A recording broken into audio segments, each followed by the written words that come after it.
FBI agents raid former US President Donald Trump's Florida home, reportedly in connection to an investigation into missing official documents.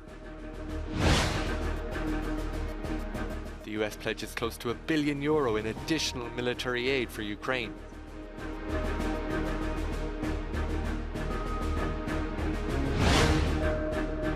It's savings time as EU member states begin reducing gas consumption over fears Russia could cut off supply.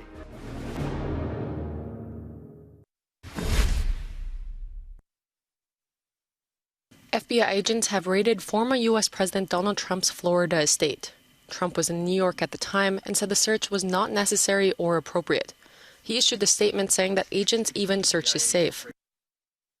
Both Trump's son, Eric Trump, and anonymous sources speaking to the Associated Press said that the search was connected to the investigation into Trump's handling of official papers after he left office.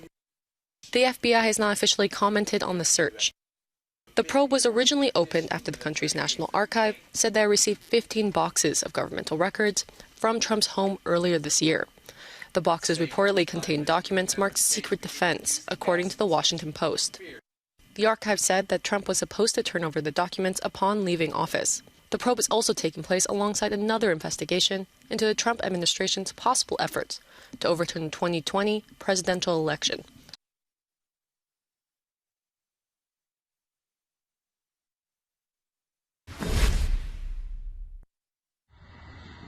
The Pentagon has announced $1 billion worth of fresh military aid for Ukraine, including additional HIMARS rocket systems that have helped Kyiv's forces attack Russian troops far behind the front lines.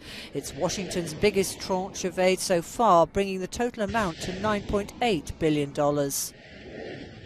We are working around the clock to fulfill Ukraine's priority security assistance requests, delivering weapons from the United States stocks when they are available, and facilitating the delivery of weapons by allies and partners when their systems better suit Ukraine's needs. In Ukraine, the shelling goes on. One of the latest strikes by Russian missiles hit the Donetsk town of Kramatorsk. We were sleeping. At 2:15, there was an incoming missile. The windows shattered, and that's it. We went out into the street and we saw a big hole in the garden. There was a garden here. It was possible to collect everything, to do conservation, but there is nothing left. Planning ahead, the UN's revised its humanitarian appeal for Ukraine before winter arrives, increasing it from $2.25 to $4.3 billion. Our humanitarian colleagues warn that during the forthcoming winter, the situation can deteriorate as more people will be displaced from areas with limited access to gas, fuel, or electricity. Supporting them is a priority. Meanwhile, Russian state television has released footage showing the aftermath of Ukrainian shelling in Donetsk. Separatist authorities claim 2 locals were killed and 5 more were injured.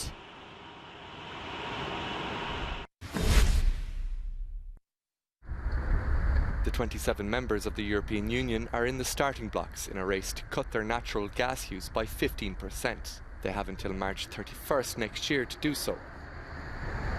It's all part of a plan agreed 2 weeks ago to ready the bloc for a possible halt in Russian supplies.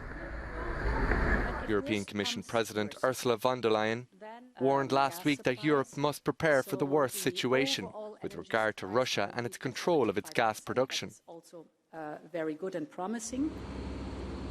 According to the European Commission, a total of 45 billion cubic metres of gas must be saved to reach the target over the next 7 months. And Germany alone would have to consume around 10 billion cubic metres less. Germany accounts for about 40% of the Russian gas imported by the European Union. Some countries that depend heavily on Russian gas imports, such as Hungary, have demanded exemptions from the new gas-saving measures.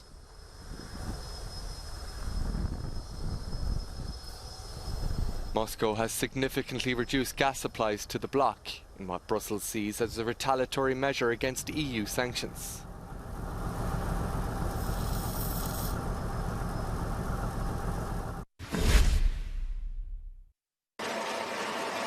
It's a scandal that has rocked Greece.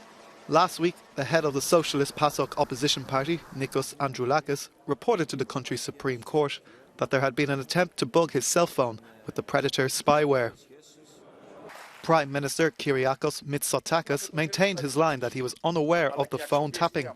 In a speech to the nation, he reinstated that his hands are clean. The National Intelligence Service underrated the political dimension of this particular action. The surveillance may have abided with the letter of the law, but it was wrong. I had no knowledge of this, and if I did, I would never have allowed it. The head of Greece's intelligence service has since resigned, with Mitsotakis calling for a complete overhaul and review of the department. An elected MEP between 2014 to 19, Androulakis said on Friday he had learned intelligence services listened to his conversations in late 2021, but he did not disclose his sources.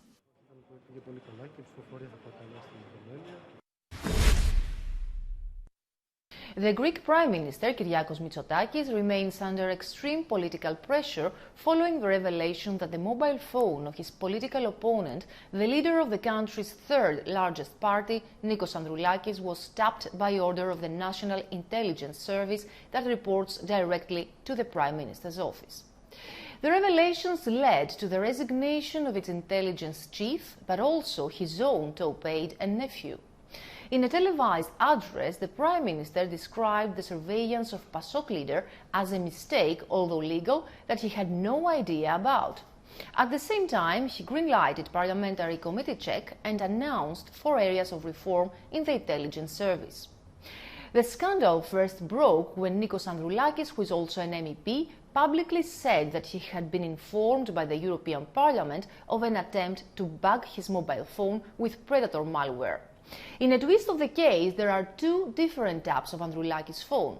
In addition to the attempt with Predator, he was also legally tapped by Greek intelligence agents after requests from Armenian and Ukrainian authorities, according to government sources.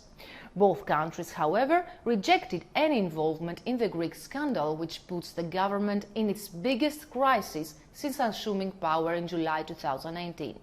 Last but not least, Mitsotakis didn't say a word about a Greek journalist covering finance who has also taken legal action following allegations of similar illegal surveillance by a government heavily criticized abroad for restricting media freedom.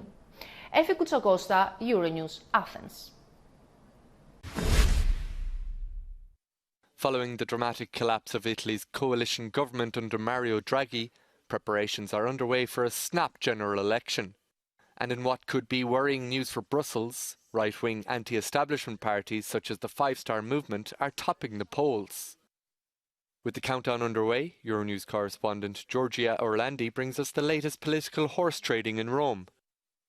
With only a few weeks before Italy's next general elections, political parties are getting ready. In particular, they are in the process of forming alliances. In fact, Italy's election law favors those parties that form big alliances. Only a few days ago, a centre-left coalition broke down just less than a week after coming together, potentially handing the victory to another coalition that includes 2 far-right parties. That coalition is led by Giorgia Meloni's Brothers of Italy and includes Matteo Salvini's far-right League Party and Silvio Berlusconi's Forza Italia. And that coalition is poised to get a clear majority on the 25th of September. Now, given that under the current law, the leader of the party within a specific coalition that gets the largest share of the vote is entitled to become Prime Minister, Giorgia Meloni could become Italy's next Prime Minister and Italy's first female Prime Minister. But Brothers of Italy's stance on a number of issues,